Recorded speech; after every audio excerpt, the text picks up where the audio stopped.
Bonjour, cette vidéo présente les différentes technologies de guidage par interposition d'éléments roulants. Donc, le guidage par interposition d'éléments roulants a pour objectif donc de limiter le frottement et voire même de le remplacer par du roulement afin de limiter les pertes énergétiques. Les pales lisses sont limitées par la résistance au matage, c'est-à-dire sont limitées par la pression de contact qui risque en fait de déformer les matériaux en contact et donc ne pourront pas supporter des efforts généralement radio trop importants. L'objectif des éléments roulants est donc entre autres de supporter des charges bien plus importantes. Un roulement sera généralement constitué, donc roulement étant le terme que l'on utilise de manière usuelle pour caractériser une technologie donc, de guidage par éléments roulants. Donc il sera constitué d'une bague extérieure qui sera donc liée à l'alésage, d'une bague intérieure qui sera donc liée à l'arbre, et donc entre ces deux bagues, on va interposer des éléments roulants qui seront donc soit des sphères, donc des billes, des surfaces cylindriques ou coniques, qu'on appellera des rouleaux, ou des aiguilles qui seront donc des éléments cylindriques mais de faible diamètre par rapport à leur longueur.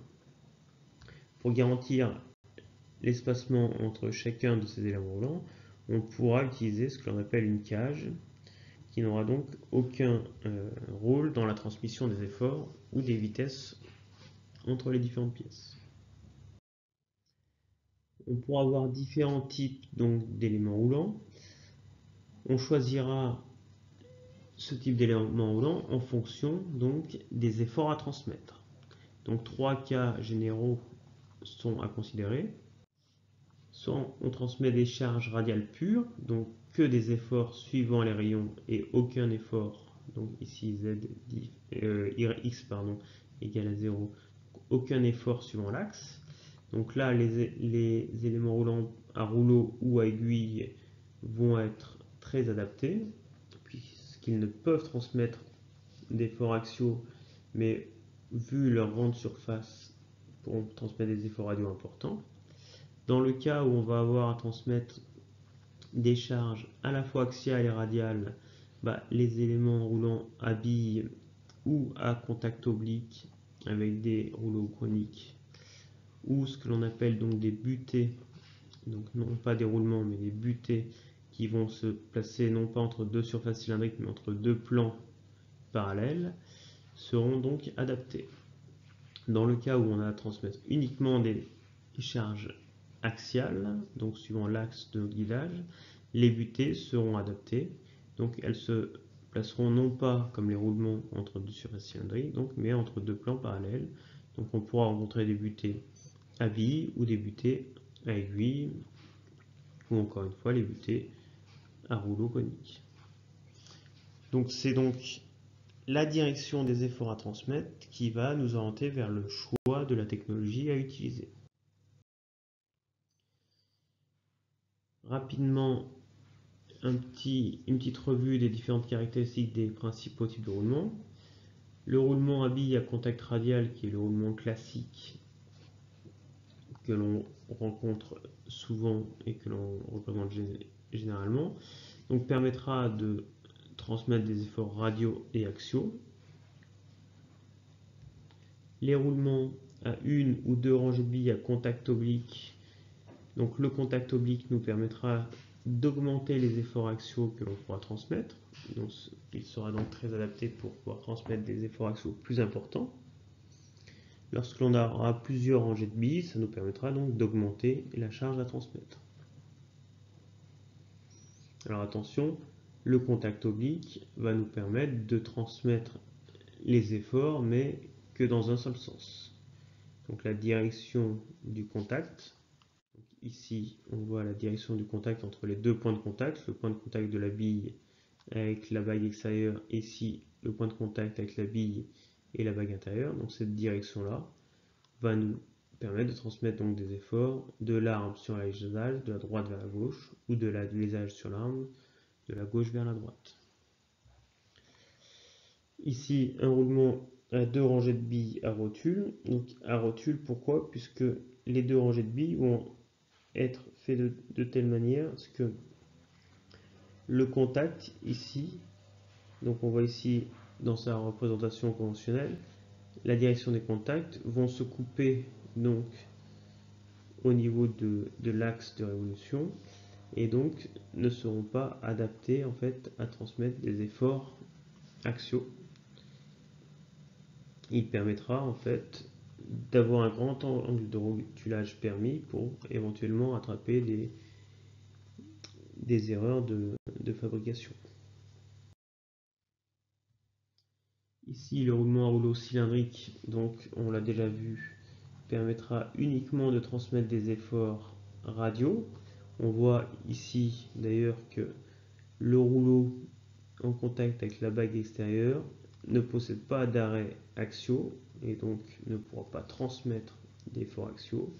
D'ailleurs, souvent les bagues extérieures ou sur d'autres roulements, les bagues intérieures peuvent se désolidariser très facilement du reste du roulement. Ensuite, les roulements à rouleau conique, eux, permettront de transmettre à la fois des efforts axiaux et des efforts radiaux. Donc on peut le voir ici avec cette représentation conventionnelle avec la direction de contact. On remarque sur la représentation conventionnelle que le trait ici horizontal est plus grand que pour la représentation d'un roulement à bille pour représenter le rouleau en opposition avec la bille. De la même manière que sur la vidéo pour les paliers lisses, je vous présente la façon donc de calculer la résistance au roulement et non pas au frottement. Il faut savoir que cela existe. Vous pourrez donc la retrouver dans votre cours ou dans un autre document, mais je ne vous demande pas de connaître cette démonstration. Ce qu'il est important de comprendre, c'est que pour un encombrement équivalent, le rouleau, du fait de son contact linéique et donc d'une répartition de l'effort sur une surface plus importante, va permettre de transmettre des efforts bien plus importants. Théoriquement, on calcule un ratio entre l'effort transmis par une bille ou un rouleau de 30 à 70 fois donc plus important donc pour le rouleau, ce qui est donc dû encore une fois à cette surface de contact autour de la ligne de contact bien plus importante que cette petite surface autour du point de contact. Ici on peut voir les différences, alors une liste non exhaustive des différents types de roulements à contact ponctuel. Donc, ce sont tous des roulements à billes. Donc ici un roulement bille à contact radial, on voit bien le contact qui est dirigé vers l'axe. Ici un roulement à 2 rangées de billes, donc à contact radial. Ici un roulement à rotule, on voit bien que les contacts vont se croiser en un unique point sur l'axe de révolution. Ici un autre roulement à rotule. Ici un roulement à billes à contact oblique pour pouvoir transmettre des efforts axiaux plus importants. Et ici un roulement à 2 rangées de billes, donc avec les droites de contact qui elles s'opposent. Donc ça c'est un roulement à billes qui sera donc très rigide et qui ne permettra aucun rotulage.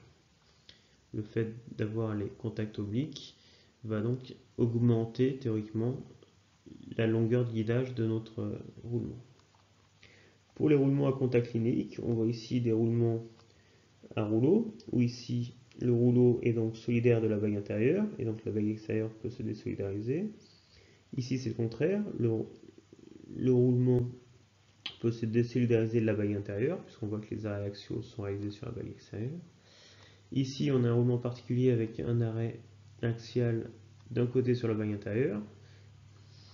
Ici un roulement où on n'a pas de bague intérieure, où on sera en contact directement avec l'arme. Et ici des roulements à rouleau conique, donc permettant de transmettre les efforts axiaux et radiaux. Ici un roulement à rotule avec 2 rouleaux, et donc avec les normales au contact qui vont se retrouver en un point unique. Donc Ça, c'est un type de roulement qui va permettre d'avoir un rotulage important et donc des efforts radio importants à transmettre. Tout à l'heure, on évoquait le fait que le contact linéique permet de transmettre des efforts 30 à 70 fois plus importants que le contact ponctuel. Alors ceci était en fait lié à une démonstration théorique. En fait, expérimentalement, on se rend compte que les efforts et donc la pression de contact au niveau des bords de contact, donc sur notre ligne au bord, augmente grandement, ce qui va donc limiter les efforts transmissibles par nos rouleaux. Et donc, généralement, on parle plutôt de 4 fois plus important que les efforts transmis par un roulement à bille. On peut voir ici donc ce que l'on a déjà évoqué avec les contacts obliques.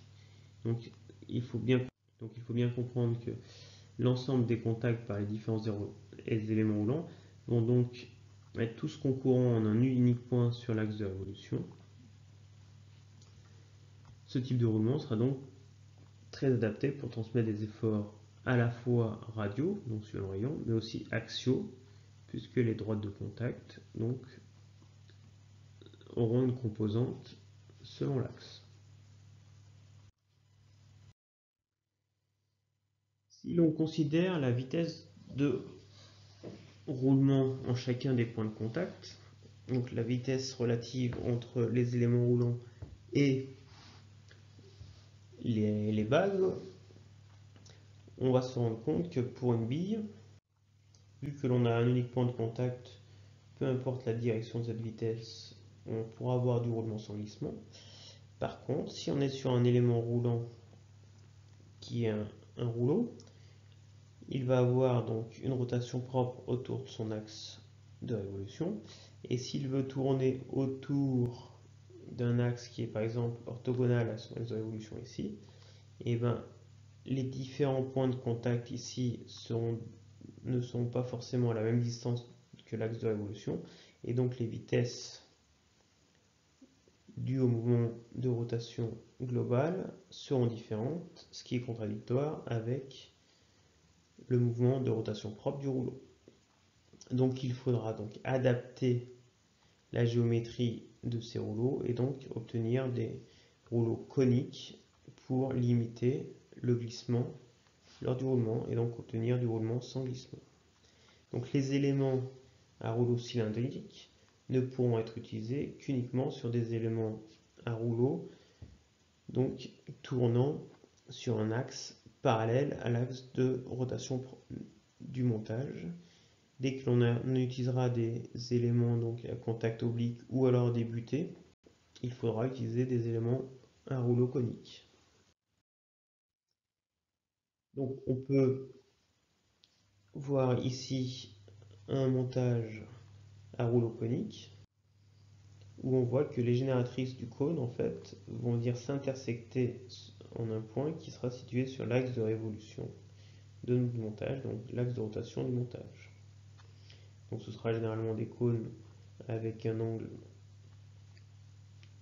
assez faible, mais ce seront donc des cônes puisqu'avec des cylindres nous aurons forcément une vitesse de glissement et donc du frottement sec.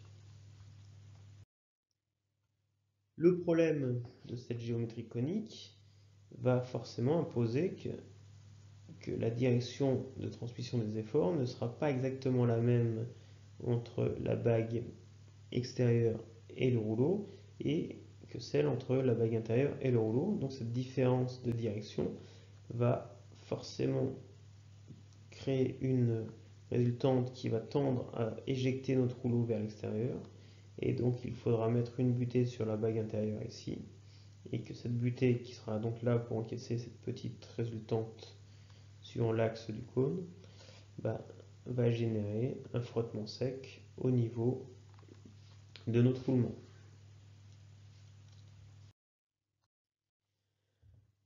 Il faut savoir que lors du montage des roulements, les constructeurs ont forcément besoin d'un peu de jeu radial et de jeu axial pour pouvoir assembler les roulements. Alors il existe différentes solutions pour assembler les roulements. Ils peuvent par exemple refroidir la bague intérieure, chauffer la bague extérieure pour qu'elle se dilate pour pouvoir monter les roulements. Mais ce jeu sera donc généralement nécessaire lors du montage et il sera compensé lors du montage de notre roulement dans un assemblage avec les différents serrages qui seront recommandés par le constructeur. Enfin, ces différents roulements à billes ou à rouleau permettent généralement un certain angle de rotulage, c'est-à-dire un angle de rotation sur un axe différent de l'axe de guidage en rotation. Ce rotulage permettra de rattraper d'éventuels défauts de positionnement de nos différents paliers, puisqu'on utilisera généralement au moins 2 paliers pour guider une rotation. Donc on voit ici dans le cas A un défaut de positionnement des 2 paliers. Donc les 2 paliers sont donc bien 2 portées cylindriques qui ont un axe donc parallèle, mais ils sont désaxés. Ou alors ici 2 portées cylindriques qui ont une direction de guidage différente.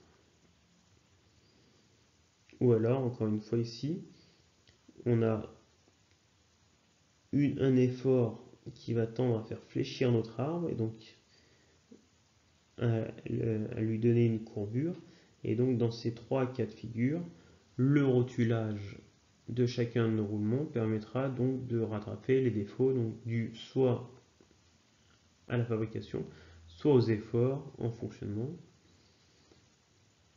Donc on peut voir ici, encore une fois, un gros plan sur un défaut donc de positionnement des bagues ici intérieures par rapport aux bagues extérieures qui sera donc rattrapé par le rotulage permis du roulement. Voilà pour cette première vidéo sur les guidages en rotation par élément roulant.